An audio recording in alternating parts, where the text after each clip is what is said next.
నమస్తే. ఓం గం గణపతయే నమః. స్వర్ణలక్ష్మి నమస్తే అస్తు పరబ్రహ్మ స్వరూపిణి రాజ్యం దేహి ధనం దేహి సర్వకామాంచ దేహి మే. ఓం గం గణపతయే నమః. స్వర్ణలక్ష్మి నమస్తే అస్తు పరబ్రహ్మ స్వరూపిణి రాజ్యం దేహి ధనం దేహి సర్వకామాంచ దేహి మే. మనం ఏప్రిల్ మంత్ యొక్క రాశి ఫలాల గురించి మాట్లాడుకుంటున్నాం. ఈ మాసంలో 3 ముఖ్యమైన విషయాలని. ఒకటి, ఈ ఏప్రిల్ మంత్లో మనకి 4 గ్రహాలు మారుతూ ఉన్నాయండి. అవేంటంటే సూర్యుడు, కుజుడు, బుధుడు, శుక్రుడు. ఈ 4 గ్రహాలు ఈ ఏప్రిల్ మంత్లో మారుతూ ఉన్నాయి. నెక్స్ట్ ముఖ్యమైన విషయం ఏంటంటే, ఈ యొక్క ఏప్రిల్ మంత్ ఏదైతే ఉందో ఇందులో ఫస్ట్ 15 డేస్ చైత్ర మాసము, తర్వాత 15 డేస్ వైశాఖ మాసంతో కూడుకొని ఉంది.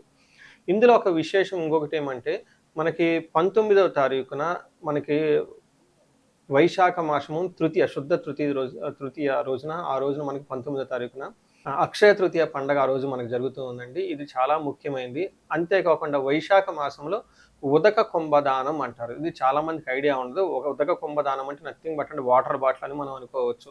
కుంభం అంటే ఒక చెంబు లాంటిది కానీ, పాత్ర లాంటిది కానీ మనకి పూజా షాపులో అమ్ముతూ ఉంటారన్నమాట. అలాంటి చెంబు లాంటిది, ఇత్తడిది కానీ, రాగిది కానీ తీసుకొని దాని నిండా నీళ్లు పోసి అందులో కొంచెం ఏదైనా జీలకర్ర కానివ్వండి, లేదంటే సుగంధభరిత యాలకులు కానీ వేసేసి, ఒక చిన్న స్వీట్ కానివ్వండి, లేదంటే ఒక చిన్న బెల్లం ముక్క కనేసి ఆ నీటిని అలా దానం చేయటాన్ని ఉదక కుంభదానం అంటారు.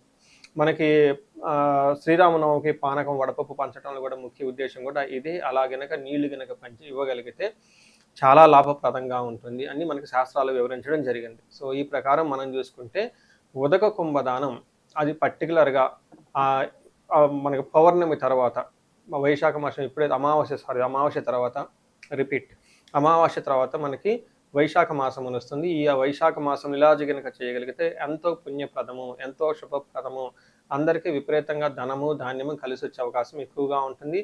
ఇది చాలా సింపుల్ ప్రొసీజరు. చక్కగా దీన్ని చేసుకొని పెద్దవాళ్ళకి కనుక దానం చేయగలిగితే, పండితోత్తములకు కానీ, బ్రాహ్మణులకు కానీ, వేద పండితులకు కానీ అలా ఒక ఉదక కుంభాన్ని కనుక దానం చేయగలిగితే, వాళ్ళ ఆశీర్వాదం తీసుకుంటే గురుబలం విపరీతంగా పెరిగి ధనము ధాన్యము సంతానము సమృద్ధిగా ఉండే అవకాశం ఎక్కువగా ఉంటుంది. సో ఈ యొక్క ఏప్రిల్ మంత్లో ఉన్న ఈ ముఖ్యమైన విశేషాలు, పండగలు మీరు తెలుసుకున్నారు కాబట్టి తగు విధమైన మీరు రెమెడీస్ లాగా చేసుకుంటే అంతా బాగుంటుందండి. అందరూ చక్కగా ఉండాలని, ఈ రాశి వాళ్ళు అష్టైశ్వర్యాలతో ఉండాలని చెప్పేసి నేను కోరుకుంటున్నాను. నమస్తే. మేషరాశి వారికి ఏప్రిల్ మంత్లో ఎలా ఉండిపోయో తెలుసుకుందాం. ముందుగా ఈ రాశిలో ఉన్న నక్షత్రాలు కనుక చూసుకుంటే అశ్విని 1, 2, 3, 4 పాదాలు, భరణి 1, 2, 3, 4 పాదాలు, కృతిక ఫస్ట్ పాదం అంతా ఈ రాశిలో ఉంటారు.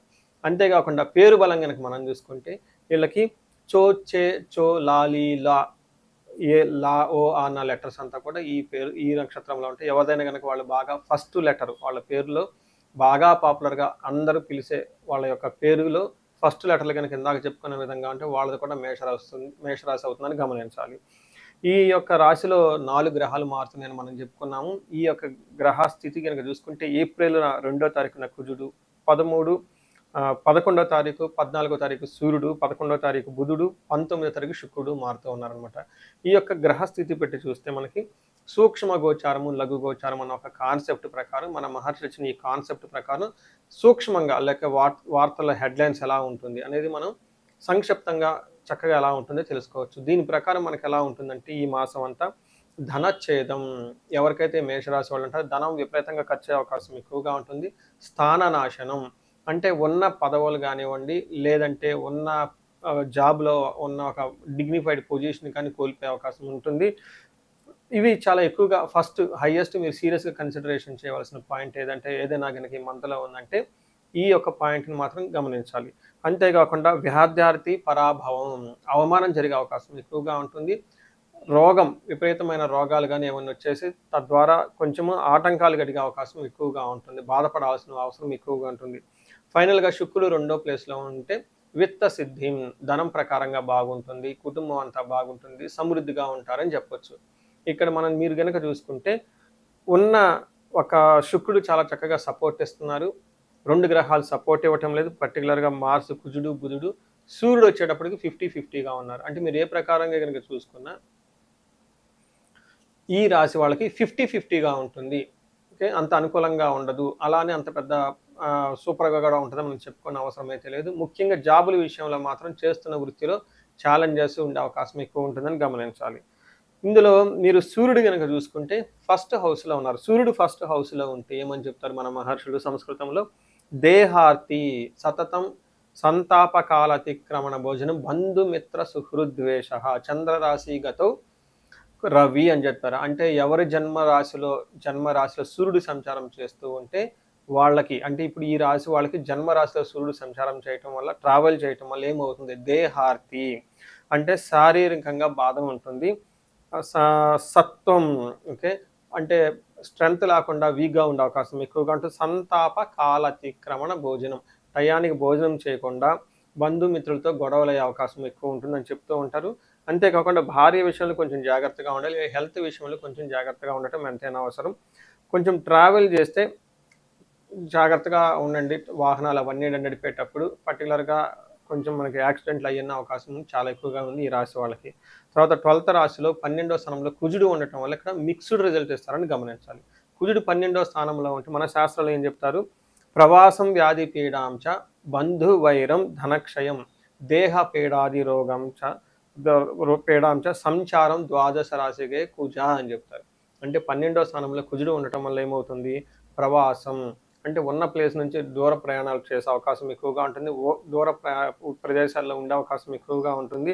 బంధువులతో గొడవలు అయ్యే అవకాశం ఎక్కువగా ఉంటుంది. ధనక్షయం, ధనం కూడా ఖర్చు అయిపోతూ ఉంటుంది. అంతేకాకుండా దేహ పీడాం సంచారం, అనవసరంగా అటు ఇటు తిరగటము, ఫిజికల్గా ఎక్కువగా టైర్డ్నెస్ ఉండే అవకాశం ఉంటుంది. అయితే వీళ్ళకి ఉన్న ప్లస్ పాయింట్ ఏంటంటే ధనం బాగా చక్కగా సంపాదించే అవకాశం ఎక్కువ ఉంటుందని గమనించుకోవాలి. తర్వాత శుక్రుడు 2వ స్థానంలో ఉంటే వీళ్ళకి చక్కగా కలిసి వస్తుంది. ఇది చాలా మంచి పొజిషన్ అని మనం చెప్పుకోవచ్చు. శుక్రుడు 2వ స్థానంలో ఉంటే కుటుంబ సౌఖ్యం, ఆరోగ్యం, స్త్రీ సల్లాపం, యశత్కరం, దేహ సౌఖ్యం, వస్త్రలాభం చ ద్వితీయ స్థానకే భృగు అంటారు. అంటే 2వ స్థానంలో శుక్రుడు ఉండటం వల్ల ఈ రాశి వాళ్ళకి ఎలా ఉంటుంది, ఒకటి ఆరోగ్యం బాగుంటుంది, స్త్రీలతో చక్కగా ఆనందంగా చక్కగా ఉల్లాసంగా గడుపుతూ ఉంటారు. ఇన్ కేసు స్త్రీలైతే కనుక జెంట్స్ పురుషులతోటి చక్కగా ఉల్లాసంగా హ్యాపీగా గడిపే అవకాశం ఉంటుంది. కీర్తి ప్రతిష్టలు బాగుంటుంది, శారీరకంగా చాలా సౌఖ్యంగా ఉంటారు, డిగ్నిటీగా ఉంటారు అని మనకి శాస్త్రంలో వివరించడం జరిగింది. చూశారు కదా, ఒక్క విషయంలో కొంచెం జాగ్రత్తగా ఉండాలి. సూర్యుడి విషయంలోనూ కుజుడి విషయంలో కొంచెం హెల్త్ విషయంలోనూ, తర్వాత జాబ్ విషయంలోనూ కొంచెం టఫ్గా ఉండే అవకాశం ఉంటుంది. అయితే కుటుంబ సభ్యులతోటి, ఫ్యామిలీ మెంబర్స్తో మాత్రం చక్కగా గడుపుతారు అని మనకి ఒక సూచనలాగా ఈ గ్రహస్థితిని మనం పెట్టి చెప్పవచ్చు. మనకి నక్షత్రాలు ఇందులో అశ్విని, భరణి, కృతిక 3 నక్షత్రాలు ఉంటాయి. ఇందులో అశ్విని నక్షత్రం వాళ్ళు చూసుకుంటే వీళ్ళకి క్షేమంగా ఉంటారు, సౌఖ్యంగా ఉంటారు, ధనలాభం ఉంటారు, చక్కగా విందులు, వినోదాలు, పార్టీలకైతే చక్కగా అటెండ్ అవుతారు. అయితే ఒక్క విషయంలో వీళ్ళు చాలా జాగ్రత్తగా ఉండాలి. అది ఈ నక్షత్రం వాళ్ళు నాశనము, మృత్యు భయము అని చెప్తూ ఉంటుంది. అంటే మంత్ ఎండ్లో కొంచెం వీళ్ళకి ప్రాబ్లం అయ్యే అవకాశం ఉంటుంది, జాబ్లో కానీ చేస్తున్న వృత్తిలో కానీ. తద్వారా వీళ్ళకి వచ్చేది మృత్యు భయము. అంటే ఇక్కడ పరిస్థితులు బాగుంటుందా లేదా, ఏదైనా ప్రాబ్లం అవుతుందా లేదా, ఫ్యూచర్ ఉంటుందా లేదా అన్న ఒక భయ ఆందోళనకి గురయ్యే అవకాశం ఎక్కువగా ఉంటుందని గమనించాలి. అదేవిధంగా భరణి నక్షత్రం చూస్తే వీళ్ళకి క్షేమంగా ఉంటారు, విదేశ గమనము, ఫారిన్ వెళ్ళే అవకాశం ఎక్కువగా ఉంటుంది, సౌఖ్యంగా ఉంటారు, కంఫర్టబుల్గా ఉంటారు. వీళ్ళు కూడా మృత్యు భయము, నాశనం అనేది నెగిటివ్ సైడ్లో చూపిస్తూ ఉంటుంది. అనుకున్న పనులు కాకుండా మధ్యలో ఎక్కడ ఆగిపోతుందా, ఫ్యూచర్ ఉంటుందా లేదా అనే ఒక భయంతో ఉండే అవకాశం ఎక్కువగా ఉంటుంది. అనుకున్న పనులు కాకుండా కొంచెము అసహనానికి లోనయ్యే అవకాశం ఉంటుంది. కృతికా నక్షత్రం వాళ్ళు లాభప్రదంగా ఉంటారు, క్షేమంగా ఉంటారు, సౌఖ్యంగా ఉంటారు, చక్కగా విందులు అటెండ్ అవుతారు. వీరికి కూడాను నాశనము, మృత్యు భయము చెప్తూ ఉంటుంది. ఇందులో స్త్రీల ద్వారా లేదంటే లగ్జరీ కంఫర్ట్కి సంబంధించిన వ్యవహారాల్లో అనుకున్న పనులు కాకుండా ఇబ్బంది పడిపోతూ ఉంటారు. తద్వారా మృత్యు భయము అంటే ఫ్యూచర్లో ఎలా ఉంటుంది ఏంటి, దీని గురించి ఆందోళన చెందుతూ భయంగా గడిపే సంఘటనలు ఎక్కువగా ఉంటాయని గమనించాలి. ఓవరాల్గా చూసుకుంటే ఈ మాసంలో వీళ్ళకి ధనం విషయంలో చాలా జాగ్రత్తగా ఉండాలి. కార్యనాశనం, చేస్తున్న పనిలో ఏదైనా ఆటంకాలు వచ్చే అవకాశం ఎక్కువగా ఉంటుంది.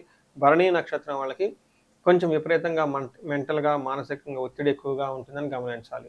సో ఒక రకంగా చూసుకుంటే వీళ్ళకి 50-50గా ఉంది, కొంచెం ఛాలెంజింగ్గా ఉంది. పర్టికులర్గా జాబ్ విషయంలోనూ, వర్క్ చేసే స్టైల్లోనూ కొంచెం విపరీతంగా ఒత్తిడి వచ్చే అవకాశం ఉంది.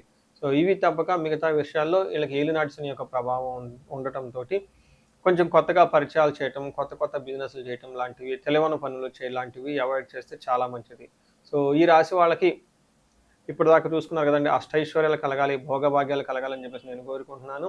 ముఖ్యంగా వీళ్ళకి ఏలిన పరిహారాలు కనుక చూసుకుంటూ ఉంటే వీళ్ళకి సూర్యుడికి సంబంధించి ఆర్ఘ్యం ఇవ్వటం, ఆదిత్య హృదయ స్తోత్రం చదవటం, సూర్య నమస్కారాలు చేస్తూ ఉండడంతో పాటు సుబ్రహ్మణ్యేశ్వర స్వామి గుడిని దర్శించుకోవటము, మనకి జంట నాగులు అని ఉంటాయి, మనకి మర్రి చెట్టు దగ్గర ప్రతి గుడిలో ఉంటాయి, లేదంటే రావి చెట్టు దగ్గర అక్కడ సుబ్రహ్మణ్యేశ్వర స్వామి జంట నాగులకి గనక అభిషేకం చేయించగలిగి ఏదన్నా కనుక పూజ చేయగలిగితే చాలా వరకు ఉపశమనం లభిస్తూ ఉంటుంది.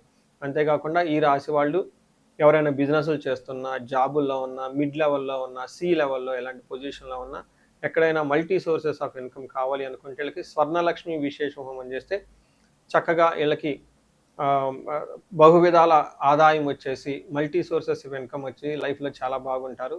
ఇంతేకాకుండా ఈ రాశి వాళ్ళకి ఇంకా ఏదైనా భార్యాభర్తల మధ్య సరైన అవగాహన లేకుండా ఇబ్బంది పడుతూ ఉంటే అన్యోన్య దాంపత్య పాశుపతం ఉంటుంది. ఇది చక్కగా చేపించుకోవచ్చు, అన్యోన్య పెరుగుతూ ఉంటుంది. ఇవి కాకుండా ఈ రాశి వాళ్ళకి ఎలాంటి ప్రాబ్లం ఉన్నా కానీ ఏలినాటి శని యొక్క ప్రభావం ఉండటంతో ఏదైనా కనుక ఇంకా ప్రాబ్లం ఉంటే ఒక్కసారి జాతకం చెక్ చేయించుకొని అందులో ఏదైనా శాపాలు ఉన్నాయా, లేదంటే గ్రహస్థితులకి గ్రహ దోషాలు ఉన్నాయో చూపించుకొని తగు పరిష్కారాలు చేయించుకోవటం ద్వారా ఈ రాశి వాళ్ళు చక్కగా పదింతల జీవితంలో ముందుకొచ్చే అవకాశం ఎక్కువగా ఉంటుంది. వీళ్ళకి అష్టైశ్వర్యాలు కలగాలి, భోగభాగ్యాలు కలగాలి. అలానే ఏప్రిల్ మంత్లో ఈ రాశి వాళ్ళు చక్కగా ఉండాలని చెప్పేసి కోరుకుంటున్నాను. నమస్తే. సో ఈ రాశి వారికి కనుక చూసుకుంటే ఎవరైనా బహుముఖ ఆదాయము, okay, multi sources of income ఎవరికైనా కనుక కావాలి అనుకుంటే వీళ్ళకి స్వర్ణలక్ష్మి విశేష హోమం చేయించుకోవటం చాలా చాలా ముఖ్యం. ఈ స్వర్ణలక్ష్మి విశేష హోమం ద్వారా మీకు ఇన్కమ్ అనేది ఎక్స్ట్రా వచ్చే అవకాశం ఎక్కువగా ఉంటుంది. దీనితో పాటు ఎవరికైనా జాబులో బాగా ఇబ్బందులు పడుతూ ఉంటే, కార్యజయం లేకుండా ఆటంకాలు కలుగుతూ ఉంటే మన్యు పాశుపత అభిషేకము చేయించుకుంటే వీళ్ళకి కార్యజయం వచ్చేసి జాబులో చాలా ఉన్నతంగా ముందుకు తీసుకెళ్లే అవకాశం ఎక్కువ ఉంటుంది. ఇంతేకాకుండా భార్యాభర్తలు ఎవరైనా కనుక ఇబ్బందుల్లో ఉంటే వాళ్ళ మధ్య సరైన అవగాహన లేక ఒకళ్ళతో ఒకళ్ళు కనుక ప్రాబ్లమ్స్ ఉండి ఉంటే వీళ్ళ మధ్య అన్యోన్యత పెరగటానికి అన్యోన్య దాంపత్య పాశుపత అభిషేకము, వీటితో పాటు విశ్వావసు గంధర్వరాజ హోమం అని ఉంటుంది. ఇవి చేసుకుంటే భార్యాభర్తల మధ్య వాళ్ళ జాతకంలో ఎక్కడైనా కనుక ప్రాబ్లమ్స్ ఉంటే అవన్నీ తొలగిపోయి అన్యోన్యత పెరిగి చాలా చక్కగా కలిసి ఉండే అవకాశం ఉంటుంది. ఇంతేకాకుండా కొంతమందికి విపరీతమైన శత్రుబాధ ఉండటము, లేదంటే రాహు దశ నడవటం వల్ల వాళ్ళకి విపరీతమైన మానసిక టెన్షన్లు, వేదనలు ఉండే అవకాశం ఎక్కువగా ఉంటుంది. లేదా యక్షరాక్షస పీడలు అంటారు. ఇలాంటి వాటికి మీరు చక్కగా నవదుర్గా హోమము, చండీ హోమం కనుక చేయించుకోగలిగితే చాలా చక్కగా ఉంటుంది. మీకు ఎలాంటి సమస్య ఉన్నా, అది హెల్త్ కానివ్వండి, ఇంకొకటి కానీ, మీ ఏజ్ పర్టికులర్గా 35-40 సంవత్సరాల మధ్యలో ఉండి లైఫ్లో కెరియర్లో అప్పటిదాకా చాలా చక్కగా దూసుకొని వచ్చేసి ఈ ఏజ్లో మీకు అరౌండ్ 40 అటు 5 ప్లస్ ఆర్ మైనస్ 4-5 ఇయర్స్ ఉండి కెరియర్లో కనుక బ్రేక్ వచ్చినట్లయితే ఆగిపోయారు, స్టాగ్నెంటెడ్ అయ్యారు, గ్రోత్ లేదని మీకు కనుక అనిపించేస్తే ఒక్కసారి ఇండివిజువల్గా జాతకం చూపించుకోవడం చాలా చాలా ముఖ్యం.